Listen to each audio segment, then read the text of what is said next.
اعوذ باللہ من الشیطان الرجیم بسم اللہ الرحمن الرحیم الحمد للہ الذی لا یبلغ مدحتہ القائلون والصلاة والسلام علی اشرف الانبیاء والمرسلین وعلی آلہ الطیبین الطاہرین اما بعد فقد قال اللہ تبارک وتعالی فی کتابہ الکریم وقولہ الحق بسم اللہ الرحمن الرحیم الف لام میم صدق اللہ العلی العظیم۔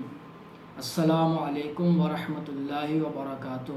محترم ناظرین، محترم سامعین، ہم سورہ البقرہ کی تفسیر بیان کر رہے ہیں۔ اب تک ہم نے اس سورہ مبارکہ کی 29 آیات کی تفسیر سے آشنائی کا شرف حاصل کیا۔ آج کے درس کا آغاز ہم آیت نمبر 30 سے کریں گے۔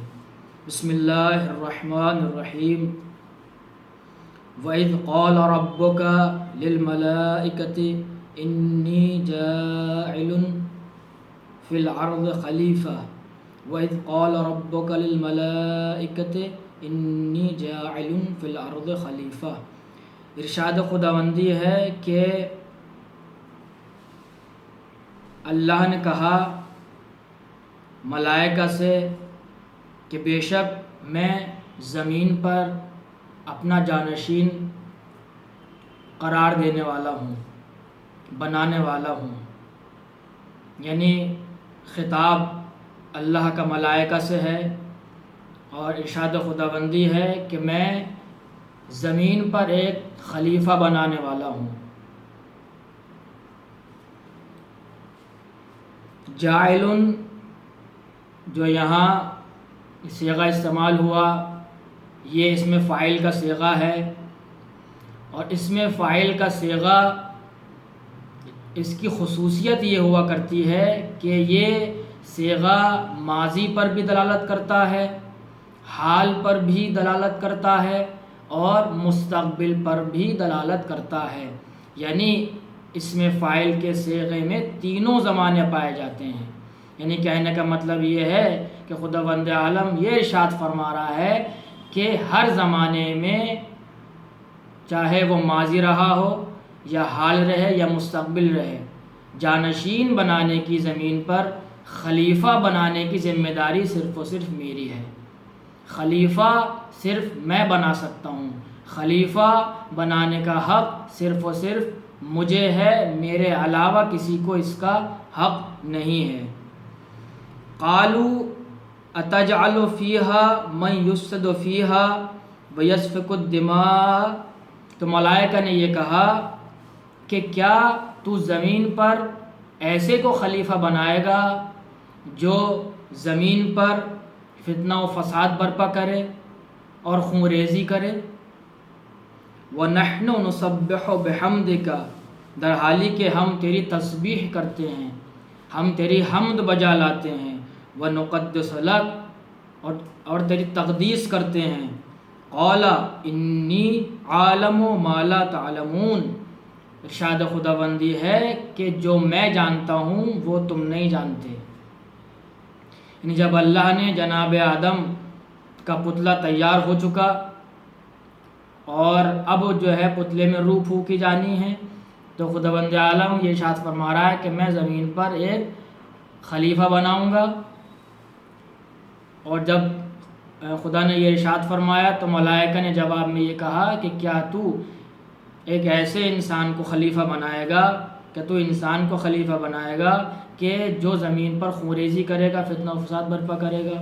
دیکھیے ابھی جناب آدم زمین پر بھیجے نہیں گئے، ابھی جناب آدم زمین پر بھیجے نہیں گئے، لیکن ملائکہ کا سوال یہ ہے کہ کیا تو زمین پر ایسے کو خلیفہ بنائے گا کہ جو جا کر زمین پہ کیا ہے فتنہ و فساد برپا کرے گا۔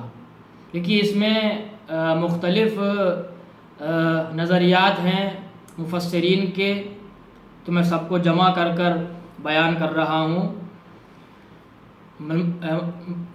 ملائکہ نے جو یہ کہا کہ زمین پر جب تو اسے خلیفہ بنائے گا، جب تو ان کو خلیفہ بنائے گا تو جا کر کیا ہے فتنہ و فساد برپا کریں گے، جبکہ ابھی جناب آدم کیا ہے دنیا کے پہلے انسان ہیں، دنیا میں ابھی انسان نہیں ہیں، تو ملائکہ یہ کہاں سے کہہ رہے ہیں کہ یہ جا کر فتنہ و فساد برپا کرے گا؟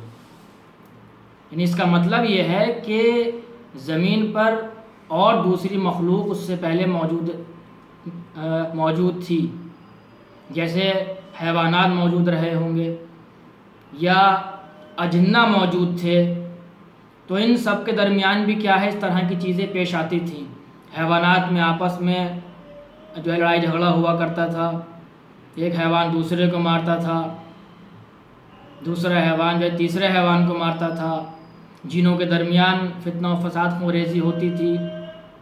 کیونکہ یہ کیا زمین پر رہا کرتے تھے، تو ملائکہ ان سب چیزوں کو دیکھتے تھے، بلکہ کیا ہے ان موجودات کے امور بھی ملائکہ کے ہی ہاتھ میں تھے، چاہے وہ حیوانات رہے ہوں یا اجنہ رہے ہوں۔ تو کیونکہ اللہ نے یہ کہا کہ میں ان کو زمین پر بھیجوں گا اور زمین پر کیا ہے اپنا خلیفہ بناؤں گا، اپنا جانشین بناؤں گا، تو کیونکہ دنیا ایک ایسی جگہ ہے کہ جہاں پر جو ہے چیزوں میں آپس میں ٹکراؤ پیدا ہو جاتا ہے۔ جب انسان زمین پر جائے گا تو اس کے اندر کیا ہے خواہشات نفسی پائی جائے گی، نفس کی خواہش پائی جائے گی، اس کے اندر نفسی خواہشات پائی جائیں گی، آرزویں پائی جائیں گی، امیدیں پائی جائیں گی۔ تو ان سب چیزوں کے ہونے کے باوجود ان میں آپس میں کیا ہے جھگڑا پیدا ہو سکتا ہے، جھگڑا پیدا ہوگا، فتنہ و فساد برپا ہوگا، خونریزی ہوگی۔ تو ان ساری چیزوں کو اس میں اور بھی تفصیلات ہیں، میں اس سے غض نظر کرتے ہوئے آگے بڑھ رہا ہوں۔ تو ملائکہ نے اس پس منظر میں یہ کہا کہ تو انسان کو زمین پر بھیجے گا جو جا کر کے فتنہ و فساد برپا کرے گا، اور اس کے مقابلے میں ملائکہ نے اپنے آپ کو ایک طرح سے پیش کیا کہ ہم جو ہیں صرف تیری عبادت کرتے ہیں، ہم تیری تسبیح کرتے ہیں، اور ہمارا کام کیا ہے صرف تسبیح ہی کرنا ہے۔ یعنی کہنے کا مطلب یہ ہے کہ اگر ہم میں سے کوئی خلیفہ بنے تو زیادہ بہتر ہے۔ کیونکہ ہم جب زمین پر جائیں گے تو فتنہ و فساد برپا نہیں کریں گے، خونریزی نہیں کریں گے، بلکہ ہم تیری حمد بجا لائیں گے اور کیا ہے تیری تسبیح کو انجام دیں گے۔ تو اللہ نے یہاں پر کیا کہا، انی عالم ما لا تعلمون، تم وہ نہیں جانتے جو میں جانتا ہوں۔ یعنی کہنے کا مطلب یہ ہے کہ ملائکہ یہ نہیں جانتے کہ جناب آدم کے ہی صلب سے نوح جیسا نبی پیدا ہوگا، موسیٰ آئیں گے، ابراہیم آئیں گے، محمد رسول اللہ صلی اللہ علیہ وآلہ وسلم آئیں گے، علی ابن ابی طالب آئیں گے، پورا ائمہ کا سلسلہ جناب آدم کے ہی صلب سے جاری ہوگا، اور دیگر شہداء و صالحین اور مومنین آپ ہی کے صلب سے پیدا ہوں گے۔ تو اللہ یہی کہنا چاہ رہا ہے کہ جو میں جانتا ہوں وہ تم نہیں جانتے۔ ان انسانوں میں کچھ ایسے انسان بھی ہوں گے جو خواہشات نفس رکھنے کے باوجود، آرزویں اور امیدیں رکھنے کے باوجود، دنیا کی شہوتوں کو رکھنے کے باوجود میری بارگاہ میں سجدہ ریز ہوں گے اور اپنے دامن کو گناہ سے آلود ہونے سے بچا کر رکھیں گے۔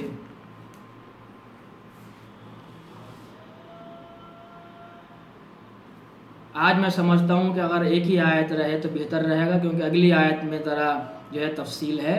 انشاءاللہ کل کا درس جو ہے وہ یہیں سے آگے بڑھے گا۔ آخر دعوانا ان الحمد للہ رب العالمین۔